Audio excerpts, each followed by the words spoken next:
Ele está no meio de nós. Segundo Mateus. Glória a vós, Senhor.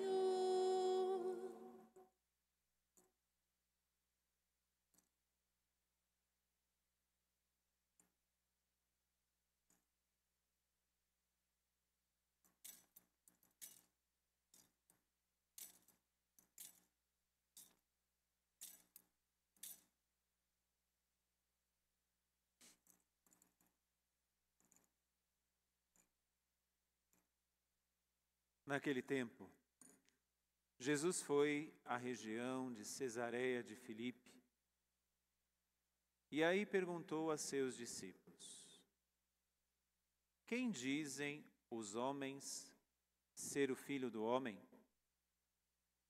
Eles responderam: Alguns dizem que é João Batista, outros que é Elias, outros ainda que é Jeremias ou algum dos profetas. Então Jesus lhes perguntou: E vós, quem dizeis que eu sou? Simão Pedro respondeu: Tu és o Messias, o Filho do Deus vivo. Respondendo, Jesus lhe disse: Feliz és tu, Simão, filho de Jonas, porque não foi um ser humano que te revelou isso, mas o meu Pai que está no céu. Por isso eu te digo que tu és Pedro, e sobre esta pedra construirei a minha igreja, e o poder do inferno nunca poderá vencê-la. Eu te darei a chave do reino dos céus. Tudo que tu ligares na terra será ligado no céu. Tudo que tu desligares na terra será desligado nos céus.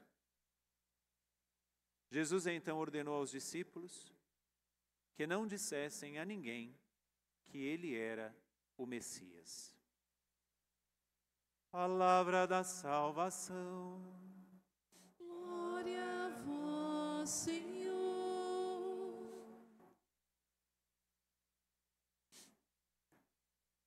Meus irmãos e minhas irmãs, neste que já é o 21º domingo do tempo comum,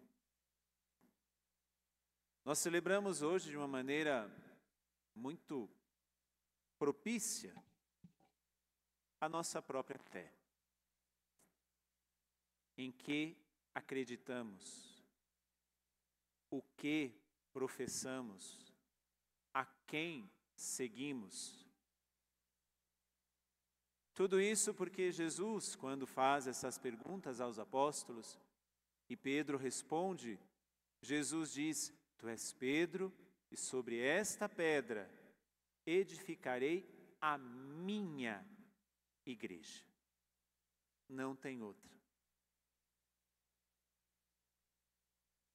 Ele não disse uma das.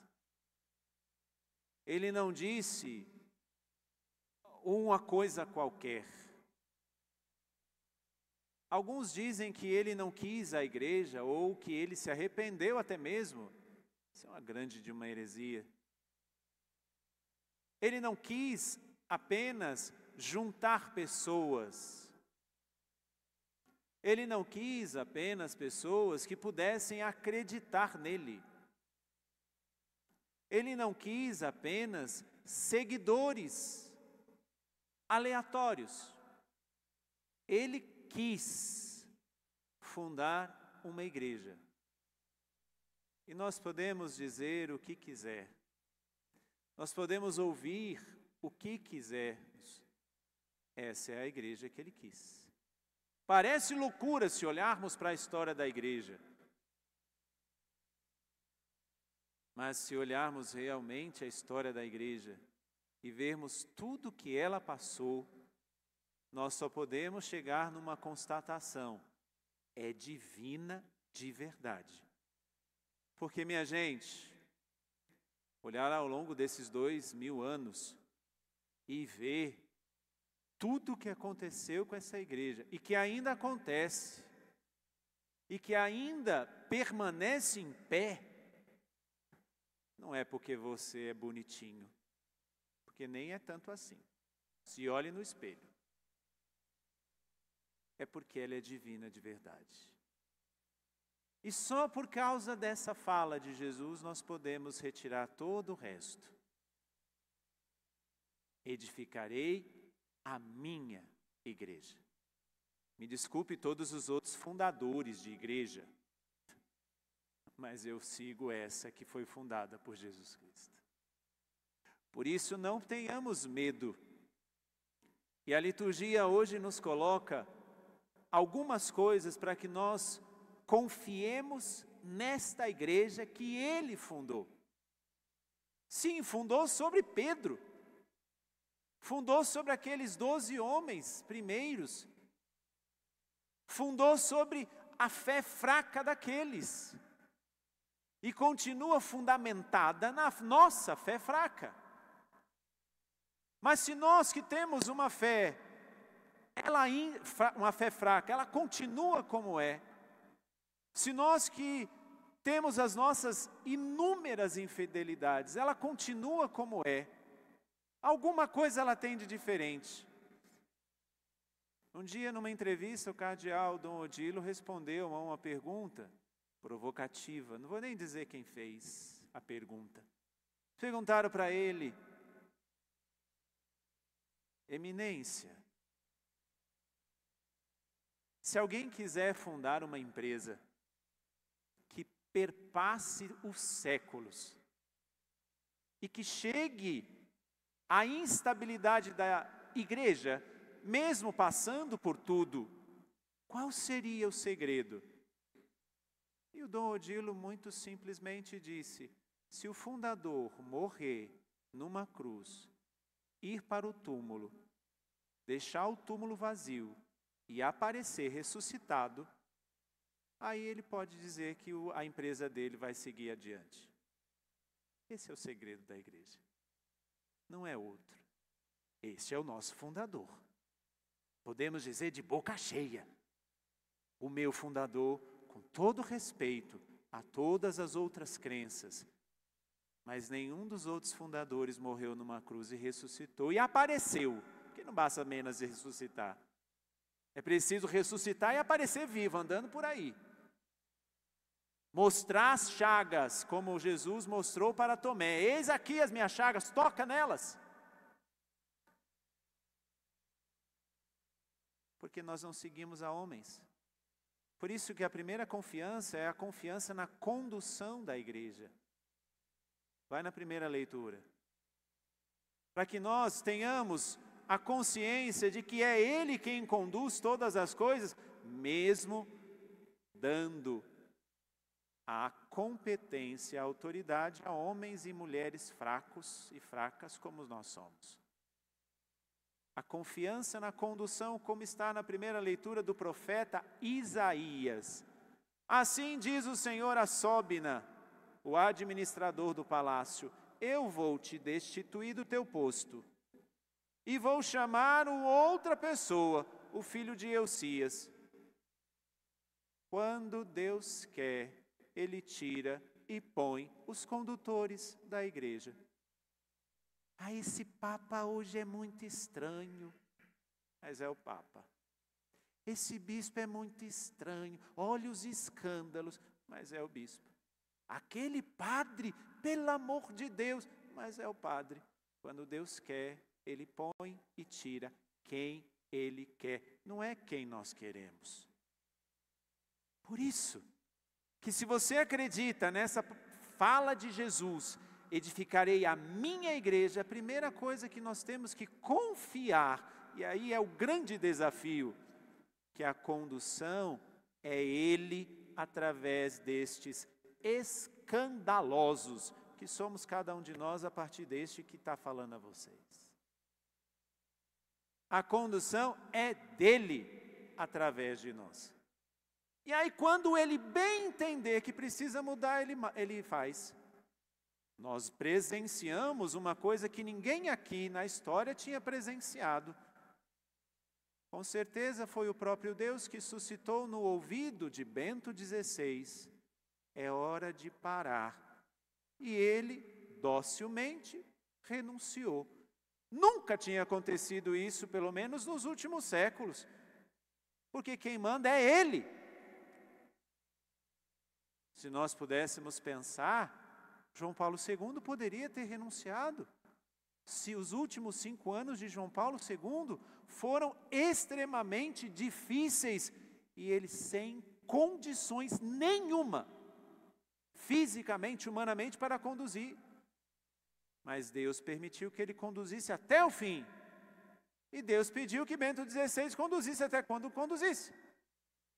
E agora pede que Francisco conduza até quando ele quiser, não quando Francisco quiser.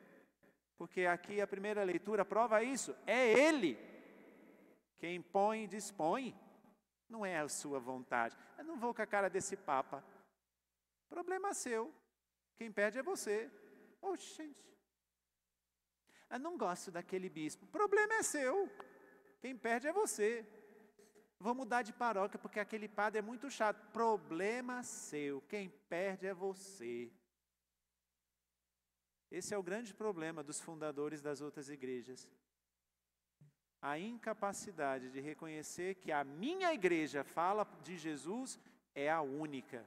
E é Ele quem conduz através de homens que Ele escolhe.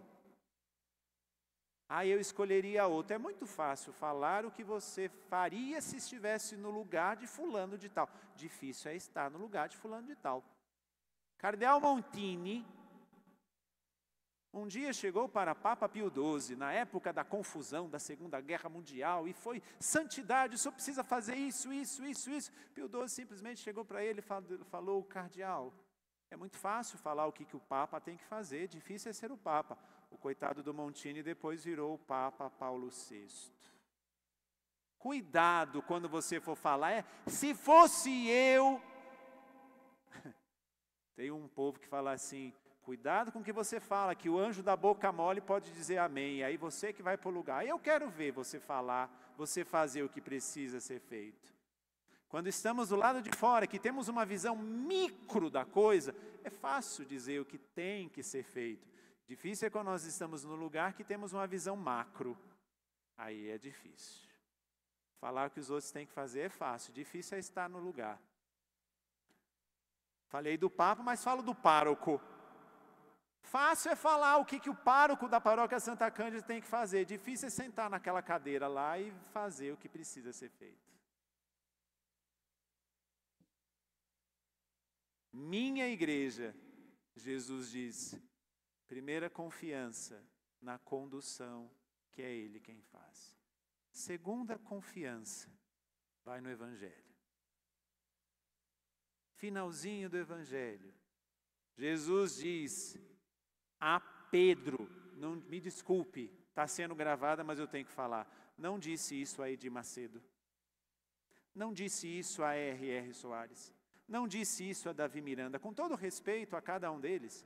Não disse isso a Valdomiro, disse a Pedro: eu te darei a chave do reino dos céus. A um pescador. A um homem bruto, rústico, que mal sabia falar e quando falava, falava pelos cotovelos sem pensar. Mas Jesus disse isso a este homem: eu te darei as chaves do reino dos céus, e tudo que tu ligares na terra será ligado nos céus. Tudo que tu desligares na terra será desligado nos céus. Se temos que confiar na condução da igreja, temos que confiar também no poder que ela tem, que passa pelos sacramentos, que passa pela intercessão dos santos, que passa pela maternidade da mãe, da Virgem Maria, que passa pela comunhão eclesial, que passa pela pregação da palavra. minha igreja, dada ao poder de um homem rústico como Pedro, e a partir dele, os 467 papas que tiveram ao longo da história. Confiar no poder que a igreja tem de dizer aqui e dizer no céu: eu te batizo em nome do Pai, do Filho e do Espírito Santo. Eu te absolvo dos teus pecados. Não vou confessar com um homem que peca como eu, mas é este homem que peca com você que tem este poder de dizer: eu te absolvo dos teus pecados. Não vou acreditar na Eucaristia, porque é a mesma coisa que os outros fazem. Com todo respeito também a eles, o que eles fazem é um belíssimo teatro. Mas é aqui que se diz como é. Tomai todos e comei, isto é o meu corpo. Tomai todos e bebei, este é o cálice do meu sangue. Porque tudo que ligares na terra será ligado no céu. Nós não somos privilegiados, não. Nós só somos um pouquinho mais inteligentes. Só isso. Não que os outros não sejam, é porque às vezes falta um pouquinho de uso da inteligência. Confiança na condução, confiança no poder da igreja, e vai no finalzinho da segunda leitura. Aí não é confiança em, mas é confiar-se a. Na verdade, tudo é dele, por ele e para ele. A ele a glória para sempre. Amém. Aí não é confiar em alguma coisa, mas é se confiar a ele, porque tudo é dele, por ele e para ele. Minha gente, nós deveríamos ser muito agradecidos. Quem foi batizado nessa pia batismal, não sei se tem alguém aqui, deveria todos os dias que entrar nessa igreja, vir e beijar aquela pia batismal. Um dia o professor Felipe Aquino disse isso e eu não entendi. Creio que você conhece o professor Felipe Aquino. Ele disse que todos os dias pela manhã ele vai na Catedral de Lorena participar da missa às 7 horas. E quando ele chega na catedral, a primeira coisa que ele vai é buscar a capela do batismo. E ele beija a pia batismal que ele foi um dia batizado. Porque a partir daquele momento ele começou a fazer parte desta igreja, que me desculpem os outros, mas a minha foi fundada por Jesus Cristo. Eu não sigo homens, eu não sigo doutrinas, eu sigo essa pessoa que disse: sobre essa pedra edificarei a minha igreja. Então, abramos o nosso coração para confiar na condução desta igreja. Abramos o nosso coração para confiar no poder desta igreja. E abramos o nosso coração para nos confiar nesta igreja, a Ele, que tem a glória pelos séculos.